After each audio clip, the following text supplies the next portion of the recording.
Hello everyone and welcome to Miss Physics. So आज की video में हम डिस्कस करेंगे मेरिटोरियस 2018 का जो फिज़िक्स का एग्ज़ाम था उसके सोल्यूशन डिटेल में। And I have booklet B and the question is question number 29 और ये क्वेश्चन है that is from electrodynamics. This is very important question. So the question is, a magnetic vector potential is given by A is equal to mu naught over 4 pi m cross r divided by r cube. The magnetic induction B of a point magnetic dipole with dipole moment m is equal to m e z cap is. तो हमें बताया गया है, दिया हुआ है magnetic vector potential और हमें पूछा गया है we have to find the magnetic induction B. ठीक है, और डाइपोल मोमेंट कितनी गिवन है, m is equal to m z cap. Options are given. ठीक है, तो हमें इसमें से राइट ऑप्शन बतानी है. So let's find the solution. So इसके सोल्यूशन में सबसे पहले हमें पता होना चाहिए कि हम कौन सा फॉर्मूला यूज़ कर रहे हैं. सो जब भी आपको वेक्टर पोटेंशियल दिया हो A और आपको मैग्नेटिक फील्ड उन्होंने पूछा हो, then there is only one formula to use, that is B is equal to del cross A. हमें यही फॉर्मूला यूज़ करना है जब भी मैग्नेटिक वेक्टर पोटेंशियल गिवन हो और मैग्नेटिक इंडक्शन हमें पूछा हो. ठीक है, अब डेल क्रॉस A को फाइंड करने जैसे हमें पता है कि जैसे जो भी हम क्रॉस प्रोडक्ट फाइंड करते हैं, बट यहाँ पे क्या है, एक डिफरेंट वे होता है फाइंड करने का, अदरवाइज सोल्यूशन आपका नहीं आएगा. सो ये फॉर्मूला आपको लर्न करना है अच्छे से. जब भी आपको कार्टेशियन कोऑर्डिनेट्स के अलावा अगर आपको वेक्टर स्फेरिकल पोलर कोऑर्डिनेट्स में क्रॉस प्रोडक्ट अगर आपको फाइंड करनी है तो आपको यही फॉर्मूला यूज़ करना है. So in spherical polar coordinates अगर हम डेल क्रॉस ए की वैल्यू फाइंड करेंगे then that will be equal to 1 over R square sine theta. ठीक है, वैसे ही हमने क्या बनाया है, एक जो क्रॉस प्रोडक्ट हम फाइंड करते हैं उसके लिए जो हमें बॉक्स बनाना होता है. सो यहाँ पे सबसे पहले आ जाएगा जो आई जे के कैप होते हैं, तो स्फेरिकल पोलर कोऑर्डिनेट में आ जाएगा आर थीटा आर कैप. ठीक है, अब जो नेक्स्ट टर्म आएगी वो है थीटा कैप और जो थर्ड टर्म है that is phi cap. But यहाँ पे एक चेंज है कि यहाँ पे अगर वो स्फेरिकल पोलर कोऑर्डिनेट्स में आपको दिया हुआ है तो यहाँ पे आपको उससे आर से मल्टीप्लाई करना होगा और जो फाई कैप है उसको किससे मल्टीप्लाई करना होता है, आर साइन थीटा. ओके, सो हमें फाइंड करना है डेल क्रॉस ए. सो सबसे पहले डेल की हम वैल्यू लिखेंगे curl by curl R, second हो जाएगी कर्ल बाय कर्ल थीटा और थर्ड हो जाएगी कर्ल बाय कर्ल फाई. ये एज इट इज़ सिंपल तरीके से जब हम करते हैं वैसे ही आएगा. अब हमें ए की वैल्यू लिखनी है, तो ए के भी हम सपोज कर लेते हैं कि तीन कंपोनेंट है कि ए आर है, एक ए थीटा है and the third one is A phi. So R सबसे पहले आ जाएगा ए आर. अब जब हम ए थीटा कंपोनेंट लिखेंगे तो फिर से उसको आर के साथ क्या करना है, मल्टीप्लाई. ठीक है, अगर अब जब हम फाई कंपोनेंट लिखेंगे तो फिर से उसको किसके साथ मल्टीप्लाई करना है, R sine theta. Okay, so this is the formula जो आपको याद करना है, लर्न करना है कि जब भी आपको क्रॉस प्रोडक्ट फाइंड करनी है तो वो इसी फॉर्मूले से फाइंड करनी है. ठीक है, अब हम सॉल्व करते हैं. सो हमें सबसे पहले वेक्टर पोटेंशियल ए गिवन है, तो उसको मैंने जो क्रॉस प्रोडक्ट हमें गिवन थी एम क्रॉस आर की, उसको मैंने ओपन कर लिया है. क्रॉस है तो एम की वैल्यू सब्स्टिट्यूट कर दी पहले, E M E Z cap. Cross है तो क्रॉस हटा के यहाँ पे क्या लिख दिया, साइन थीटा. एम का मैग्नीट्यूड आ गया, आर का आ गया और डिवाइडेड बाई सॉरी यहाँ पे क्या है, R Q. Here is R Q. ठीक है, सो यहाँ पे मैंने ई जेड को इक्विवेलेंट मान लिया है ई फाई के. हम स्फेरिकल पोलर कोऑर्डिनेट्स यूज़ कर रहे हैं. अब एक आर से आर क्या हो जाएगा, कैंसिल हो जाएगा, तो हमारे पास बच गया M sine theta by R square into E phi cap. Now substitute the value in this relation. So हम सारी वैल्यू सब्स्टिट्यूट करेंगे. अब यहाँ पे देखिए हमारे पास सिर्फ फाई वाला कॉम्पोनेंट है, तो आर की वैल्यू ज़ीरो हो जाएगी, थीटा की वैल्यू भी ज़ीरो हो जाएगी, फाई की वैल्यू अब हमने लिख ली. एंड अकॉर्डिंग टू फॉर्मूला जब हम यहाँ पे ए फाई लिखेंगे तो उसको आर साइन थीटा से क्या करना है, मल्टीप्लाई. तो यहाँ पे देखिए आर साइन थीटा से क्या कर दिया, मल्टीप्लाई. अब इसमें क्या हो गया, ये बन जाएगा साइन स्क्वायर थीटा. एक आर से आर क्या हो जाएगा, कैंसिल हो जाएगा. अब हम इसको ओपन करते हैं. सो फर्स्टली ओपन करेंगे तो जो यहाँ पे म्यू नोट ओवर 4 पाई है वो कांस्टेंट है, मैंने उसे बाहर निकाल लिया. ठीक है, तो मल्टीप्लाई है 1 over R sine square theta. So बड़ी ब्रैकेट हमने स्टार्ट की, फिर उसमें फर्दर छोटी ब्रैकेट आएगी. सो सबसे पहले आर की वैल्यू फाइंड करनी है, तो यहाँ पे इस वैल्यू का विद रिस्पेक्ट टू थीटा क्या होगा, derivative. So curl by curl theta.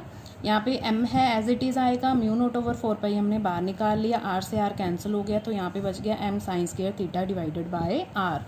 और दूसरी टर्म हमारे पास क्या बच जाएगी, that is 0 into R cap. Okay.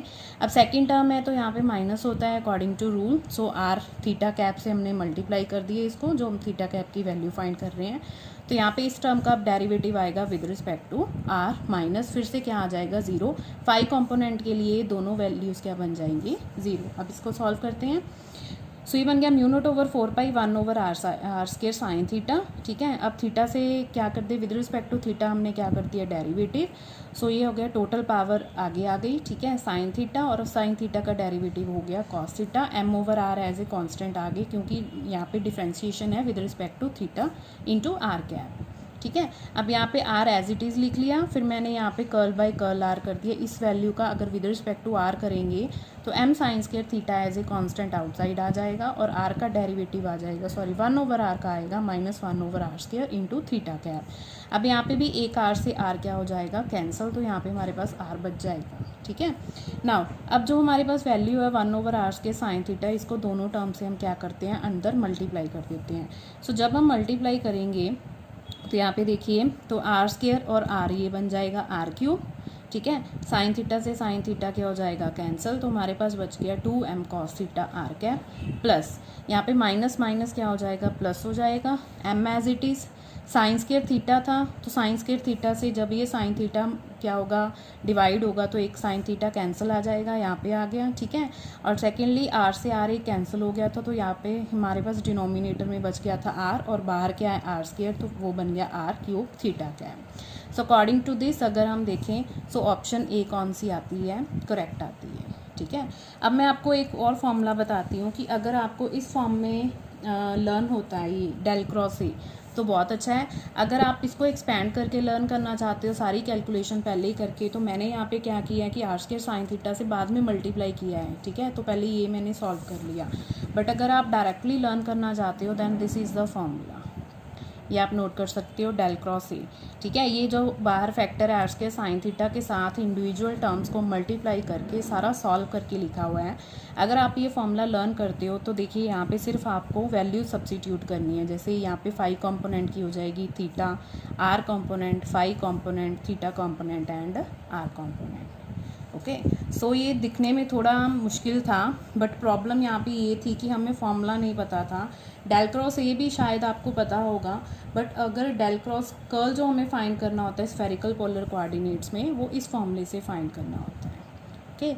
Now the question number is 30।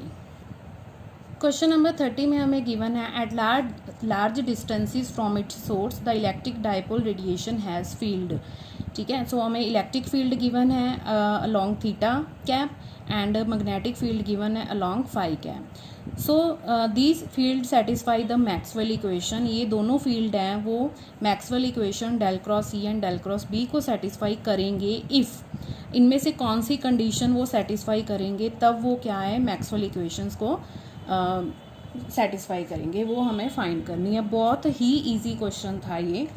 So let's find the solution.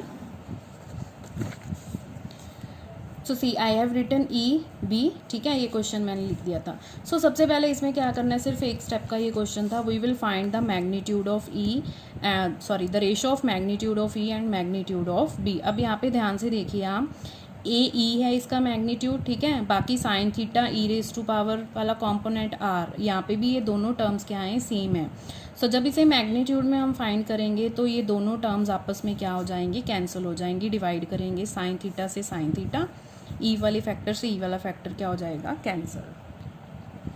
सो हमारे पास बच गया था magnitude of E divided by magnitude of B is equal to A E divided by A B, ठीक है। अब हम relation use करेंगे E is equal to B C, E is equal to B C वाला हम relation use करेंगे। ये दोनों के बीच में क्या होता है रिलेशन होता है।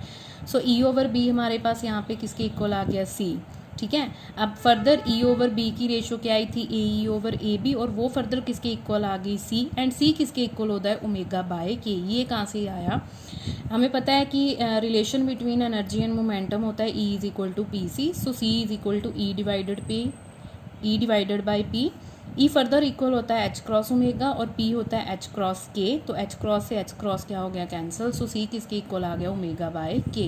सो हमारे पास जो रेशो है वो आ गई A E divided by A B is equal to omega by K. So according to this option D is correct. So that means कि जब इनकी जो एम्पलीट्यूड की रेशो ओमेगा बाय के की इक्वल होगी तब electric and magnetic field satisfy करेंगे मैक्सवेल इक्वेशंस को। सो ये बहुत इंपॉर्टेंट क्वेश्चन है इलेक्ट्रोडायनामिक्स के, होप आपको क्लियर हो गए होंगे अब, ठीक है। ये बिल्कुल राइट सोल्यूशन है इनका। So if you like the video, if you like the content, अगर आपको अच्छा लगा, आपको कुछ समझ में आ रहा है, then do like the video and subscribe my channel. Thank you.